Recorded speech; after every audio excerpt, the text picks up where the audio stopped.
Hi everyone, my name is Angèle and welcome back to my channel. Today I'm gonna be talking about my gay awakenings, or more specifically, lesbian awakenings. Yeah. Gay awakenings is something that I love to talk about because I feel like sometimes you can have like very bonding moments with people, and there are some people that when you ask them about their gay awakenings, they have like a very specific one in mind. You know, you're talking about gay awakenings, and there's this person that's gonna be like, this TV show, season 3, episode 25, timestamp 725. You know, and I love that. I love that for them. Yeah. So for me, you might have noticed that I've used the plural form awakenings. That's because I needed more than one. Yeah. I needed more than one to be fully awakened. Yeah. Is that the right past tense? I don't know. I don't really care.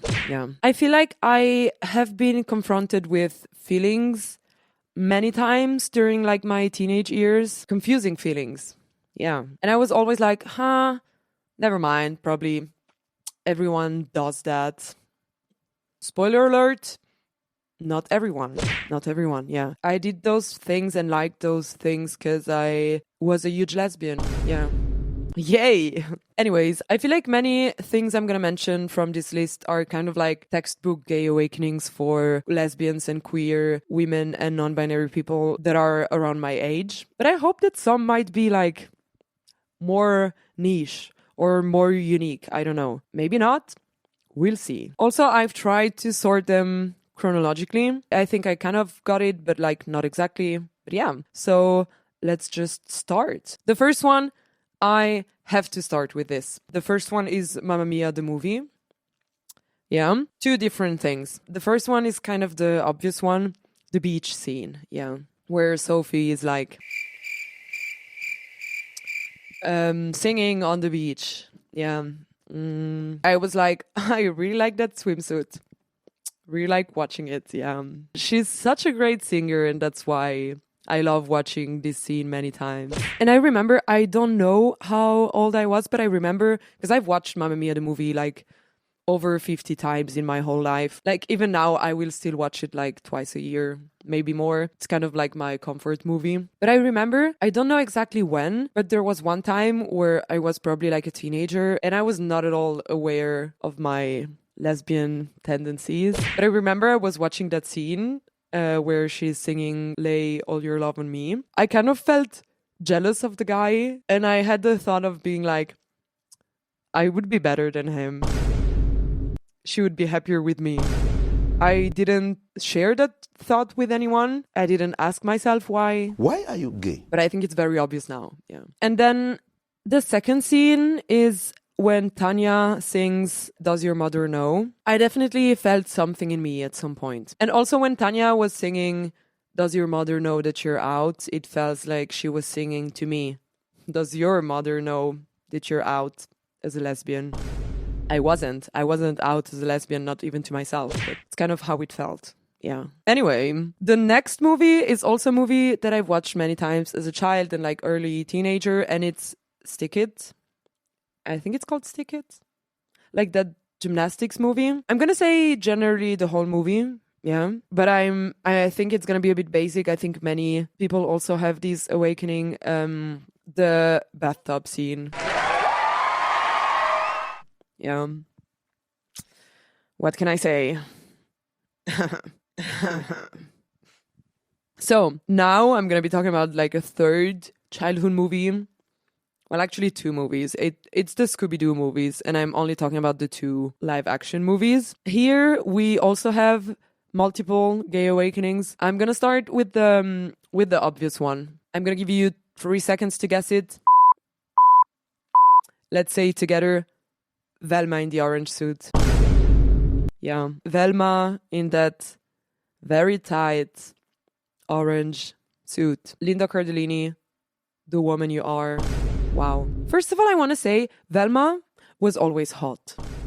But that suit, yeah. I think I read somewhere that, like, in the movies, Velma was originally written to be a lesbian. I don't know if that's true.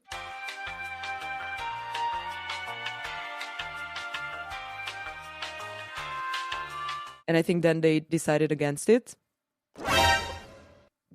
Please apologize now.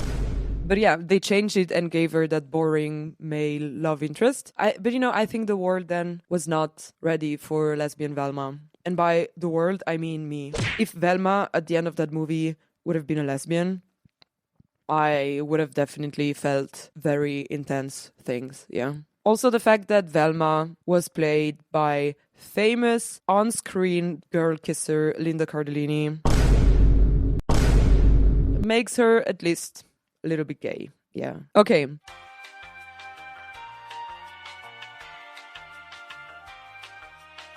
The second one, Daphne from Scooby-Doo. Yeah. What can I say? I've always found Daphne very hot. But I think in the movies, when she comes back as this like kind of badass who can fight, and then she fights like this huge man, and she's just like, I was watching it and I was like, what is this that I'm feeling? Daphne. Anyway, Velma and Daphne should have been a couple. Fight me. I don't care. Honestly, I don't care. Daphne, you're way too cool for Fred. Fred, I'm sorry. You're too basic.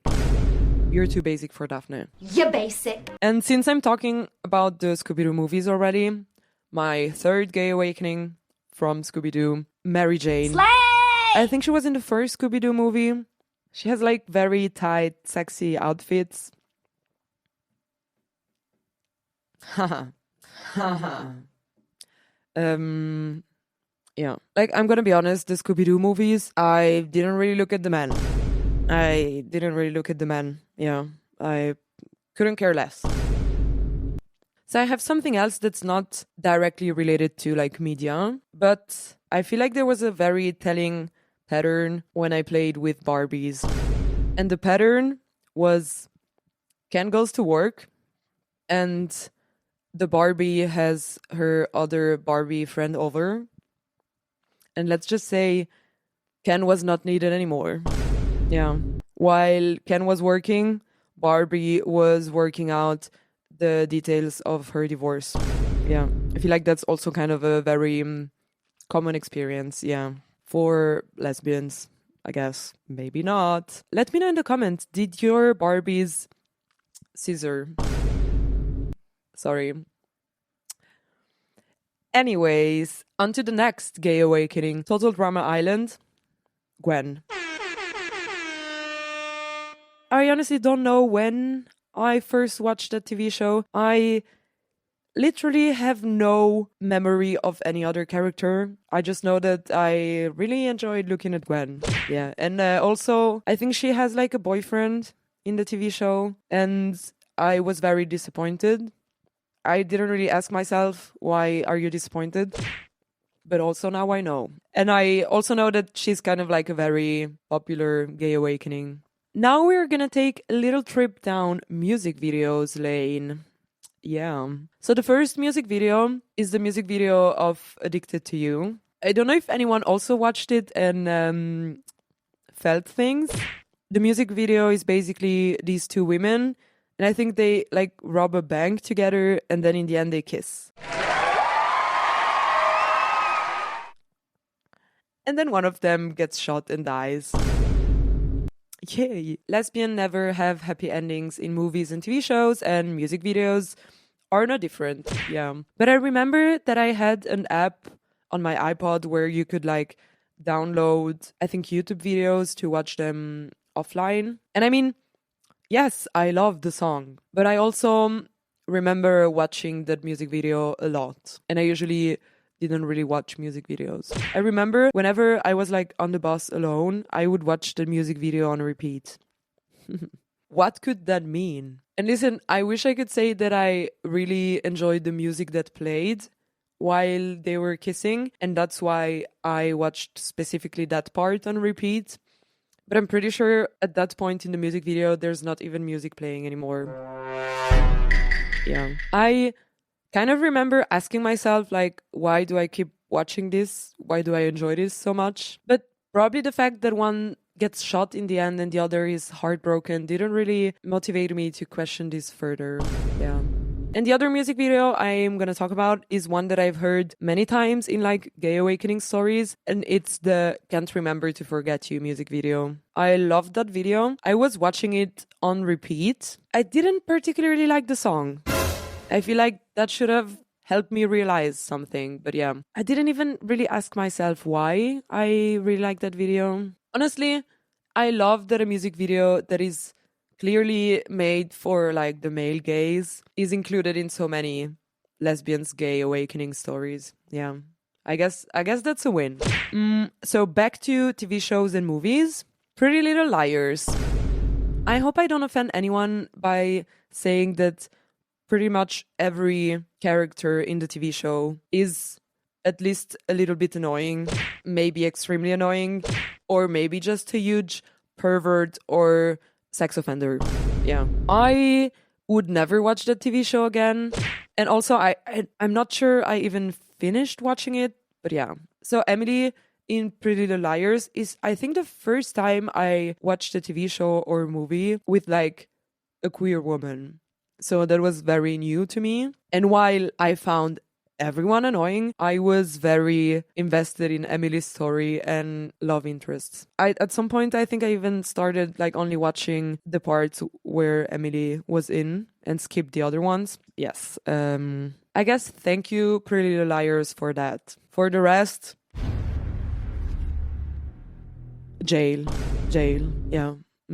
So the next TV show is Orange is the New Black, which I feel is kind of like a classic one. And I don't remember when I first watched Orange is the New Black. I think I was a teenager and I was like 14, 15. Yeah. And I remember like I actually only watched the first season then and I never watched it again. And I remember watching it, and at that time I was like not at all aware that I was not straight. And the only queer representation I've had before was on Pretty Little Liars. And as I said, I remember like I think I watched the first season and then I stopped. And I think it was because there was too much awakening going on. I feel like I could not take it at that time. Honestly, I don't really remember the story. I don't really remember what I saw. I mean, there's a lot of like explicit lesbianism going on, and 15-year-old me was like, I'm gonna stop. I think part of me was like very much enjoying it, but also I remember that I also felt very ashamed that I was watching it. Internalized homophobia, yay. No, but yeah, I think it was really that, because it felt like, I remember like when I was watching it, it felt like I had this secret that I was watching it, but also it was kind of like I was ashamed, and yeah. I think I saw things that I was not ready to see, because they would have made me question too many things that I was not yet ready to question. Yeah. However, on the topic of Orange is the New Black, I know I had a lot of pictures on my phone of Ruby Rose. Yeah. I'm pretty sure I was the kind of girl that in 2015 posted on her Twitter account pictures of Ruby Rose saying like, oh my God, girl crush. So yeah, if you were a teenager whose girl crush was Ruby Rose, how's lesbianism going for you? So now I want to talk about two movies that I don't really remember when I watched them, but I think I was like maybe between 14 and 16. And the first one is Jennifer's Body, also a very classic one, I fear. One thing I definitely loved about that movie was Jennifer's Body. Whatever, sorry. Yeah, a girl going around killing men and making out with her girl best friend. Something definitely sparked my interest there. Yeah. And the other movie is Cruel Intentions. I honestly don't remember anything about the movie. I don't think it's considered a very good movie, but there was a kiss between two women, and that's what I remember. Also, I want to say, I know that I had seen a GIF on Twitter about that lesbian kiss scene, and that's what made me want to watch the movie. I feel like that was a big sign.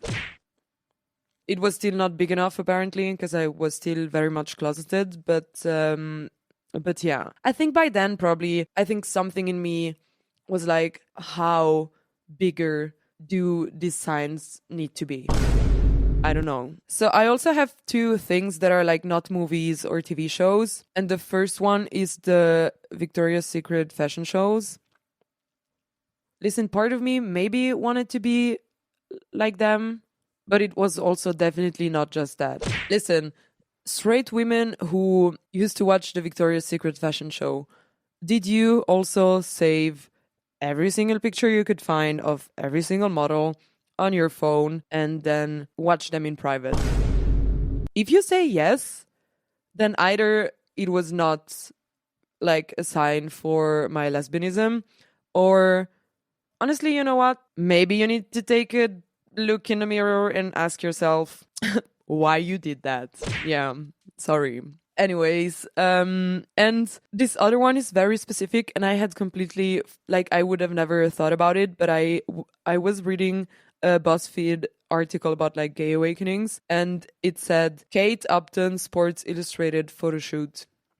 I remember that photo shoot, yeah. I remember seeing those pictures and not knowing what I was feeling, but I also somehow saved all the pictures on my iPod.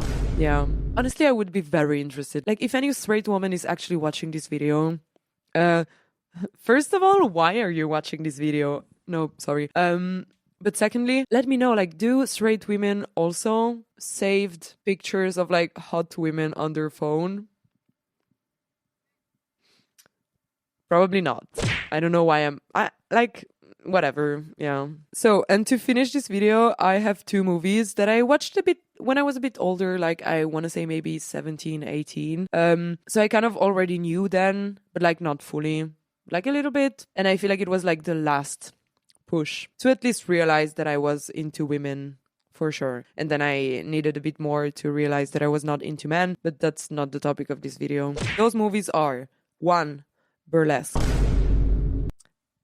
Do I need to say more? I don't think so. I won't. And movie number 2, Ocean's 8. Slay! Yeah. Ocean's 8, I watched it and I had the opposite reaction that I had when I first watched Orange is the New Black. And by that, I mean that I was watching it and I was like, when is lesbianism going to happen?